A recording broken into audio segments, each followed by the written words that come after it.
Thank you very much. It really is an honor to be at Gordon again, an institution with, I think, one of the finest leaders in academia, my friend Michael Lindsay. I first met Michael, by the way, when I was the subject of one of his sociological studies, one of the subjects of his sociological study that ended up as Faith in the Halls of Power, which means I was the functional equivalent of a lab rat. But I enjoyed my time in Michael's maze. As noted, I went to Wheaton College. Back then we had required chapel 4 days a week. And looking back at all those brilliant preachers and speakers, what I mainly remember is being constantly on chapel probation. This was less connected to the quality of the speakers than to the quality of the alternative, which was staying up late and sleeping in. Today, my topic is a little different than the one advertised. I want to talk briefly about how Christians have influence in society, including meeting the needs of the poor. Politics and political analysis are my profession. But I want to start my talk talking about a religious figure, a unique religious figure, who has somehow broken through to our broader culture in unprecedented ways. I'm not sure how many of you saw Pope Francis when he was here, but it was part circus, part revival, part masterclass on how to raise social justice issues. You know you are a cultural phenomenon when the NFL alters its game schedule to accommodate your event. This year, games were moved for just two people, Pope Francis and Taylor Swift.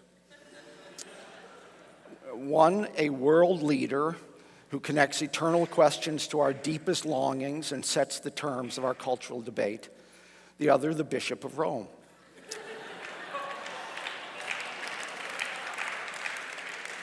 To be honest, I'm not particularly qualified to speak on either. I'm not a 14-year-old girl, and I'm not a Catholic.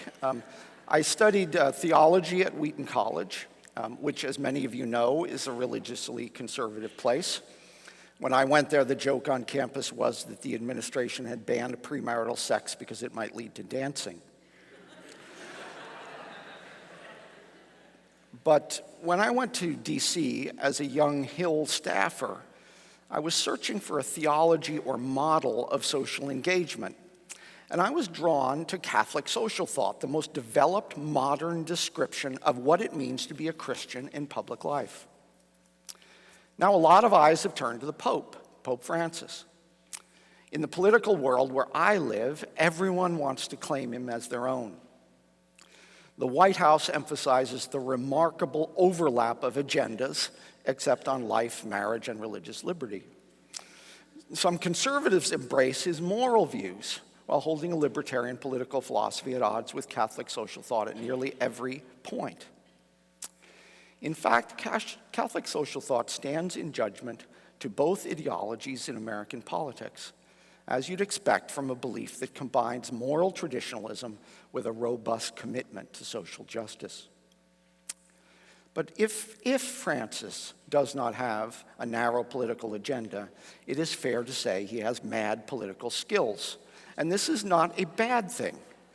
When Francis was chosen, the narrative about the Catholic Church could hardly have been worse. Sexual misconduct, financial mismanagement, the arrest of the Pope's butler, for goodness sake. The Holy Spirit seemed to be on an extended vacation. That narrative has utterly changed. This is more than PR, but the Pope knows how to communicate. Carrying his own suitcase, washing the feet of a Muslim woman, inviting the homeless to his birthday party, touching the disfigured, inviting to lunch gay and HIV-positive prison inmates. This was not intended as a rebranding, but it will be studied at Harvard Business School as an example of rebranding for generations to come. There are many ways to get at the remarkable influence of Francis, his blunt, self-critical manner, his fearless institutional reform. But as an outsider, the most distinctive attribute is that the Pope is so relentlessly anti-clerical. This sounds like an oxymoron to a Protestant. like a Mormon distillery or Presbyterian laughter. But the Pope is deadly serious in his critique of ecclesiastical moralism. Here's one quote: "The proclamation of the saving love of God comes before moral and religious imperatives." Think on that a moment. He is saying that people are more important than ethics. People are more important than religion. All of this is confusing to the media, which tends to think of religion as identical to ethics. Remove the moral nagging and what could possibly remain? But of course, Christianity was founded by a critic of ecclesiastical moralism. True religion, he said, is an affair of the heart. Friendship with God comes easier to the simple, the powerless, and the outcast. It is a message calculated to offend legalists in every generation. His whole ministry was a contrast to ethical religion without love. Over the millennia, this strain of impatience with legalism has given Christianity an advantage. When the church becomes ossified, rigid, hypocritical, as all institutions do, it is the radical reformers who carry the most authentic tradition of Jesus himself. Francis is calling Christians to the most profound insight of our faith, a personalism, the priority of the person. In every way that matters to God, human beings are completely equal and completely loved. They can't be reduced to ethical object lessons. Their dignity runs deeper than their failures. They matter more than any cause. They are the cause. So Francis has said, tell me, when God looks at a gay person, does he endorse the existence of this person with love or reject and condemn this person? We must always consider the person, end quote. This teaching to always consider the person was disorienting from the very beginning. The outsiders are invited to the party. The prodigal is given the place of honor. The pious complain of their shocking treatment. The gatekeepers find the gate shut to them. This is subversive to all respectable religious order, which is precisely the point. Recently, I've been a part of a project sponsored by the Hewlett Foundation in which we surveyed a number of evangelical leaders about our cultural moment. And the name Francis came up again and again for a simple reason. The main model of conservative Christian social engagement over the last 4 decades has failed. The religious right brought many important issues into public debates, but the idea of building a moral majority or taking back America for God was not only ineffective, it was discrediting. And when many of us hear that language now, it sounds like our deepest beliefs are being parodied. How in the world did the term evangelical become the antithesis of grace? On this course, evangelicals are headed towards a generational disaster, in my view, losing ground not only with the culture, but among their children. Because of broadly libertarian social trends, conservatives, Christians can no longer imagine themselves in a place of cultural preeminence. It was always a myth, now it's an absurd myth. One pastor in our survey said, "We are no longer the home team, now we are the away team." And evangelicals navigate this changed self-conception. How they navigate this changed self-conception will determine much about the future of evangelicalism. There is no doubt that America is seeing a more assertive and moralistic progressive movement. Some progressive advocates have all the zeal of regarding the social and legal establishment of secularism as a form of neutrality in which every institution that touches on the public order must reflect the prevailing ethic. Religious leaders fear that their institutions will be targeted and harassed, as has happened in other Western countries. Catholic and evangelical institutions that serve the poor, educate the young, and are dedicated to social justice are anguished by the charge of bigotry.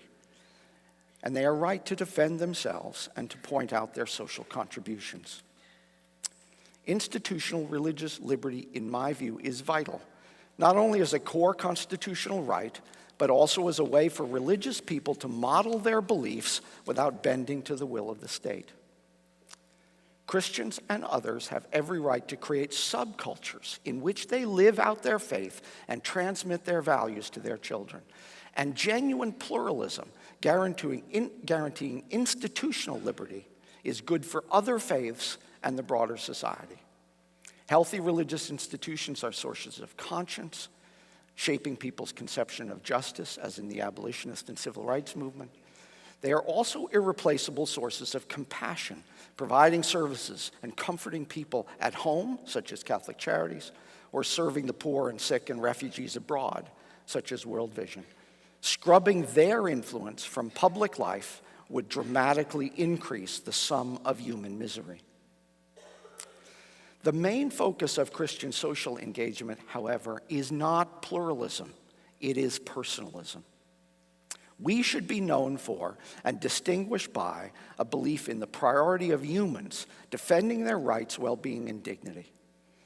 This commitment to personalism involves a wide range of Christian social concern, honoring life from beginning to end, fighting preventable disease and extreme poverty around the world, encouraging economic opportunity and social mobility. I'm here on campus at this time because of an event last night on some of the obstacles to social mobility, including payday lending. The sponsor for the event was the Center for Public Justice, CPJ, that you should know more about. It is, I think, the most respected, nonpartisan institution applying Christian ideas of social justice without engaging in partisan rancor. And if you're already looking at your smartphones right now, you might as well look it up, the Center for Public Justice. CPJ, with a little help from me and Katie and Stephanie, has produced a good introduction to public policy called Unleashing Opportunity. And in fact, you're going to have free books at the back, and can't get any better deal than that. If we run out, we'll take your name and get you one as well. It deals with a number of issues, from broken foster care system to criminal justice reform to encouraging early childhood education. If you look for them, you will find many avenues for your idealism, probably too many. A nation once divided between North and South has become bifurcated by a line of class. A single society has become two different worlds of opportunity.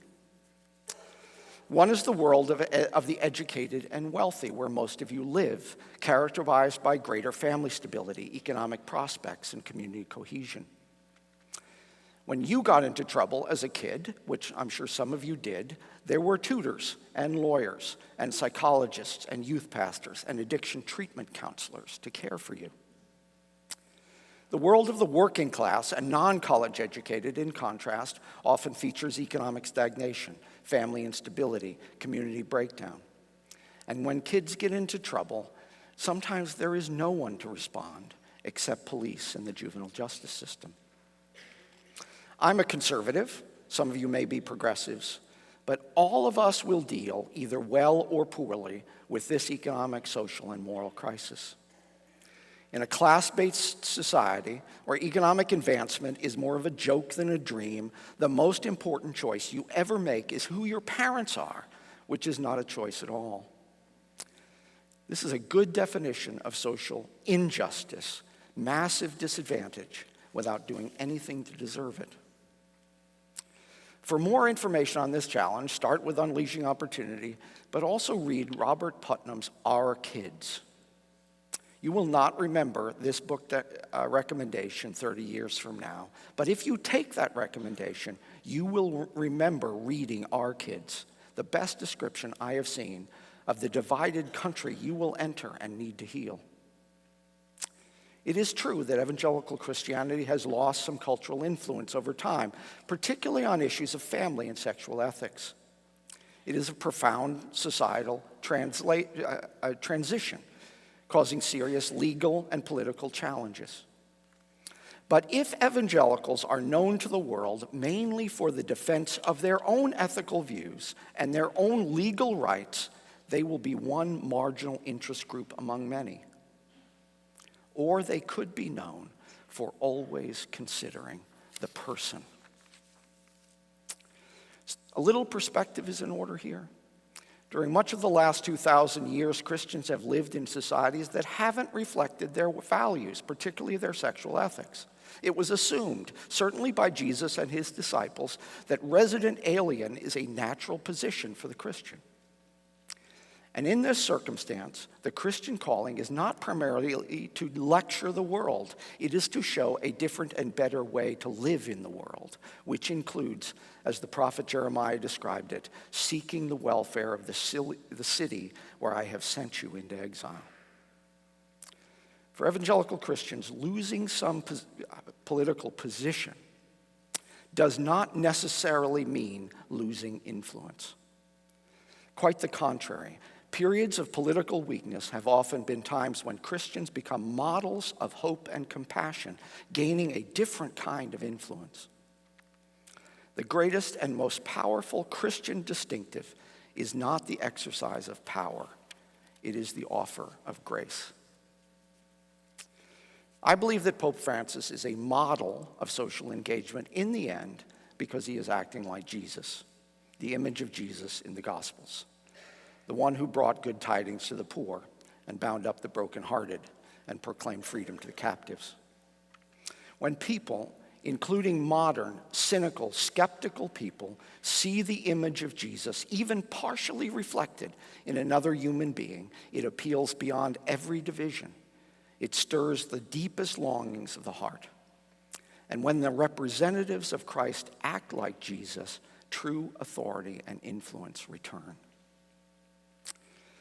When the church wants to throw its weight around, says Pope Francis, and sets up organizations and becomes a bit bureaucratic, the church loses its principal substance and runs the risk of turning itself into an NGO. And the church is not an NGO, it is a love story, end quote. And so I'll end with some wisdom from Taylor Swift. It is a love story, baby. Just say yes. And with that, you are dismissed.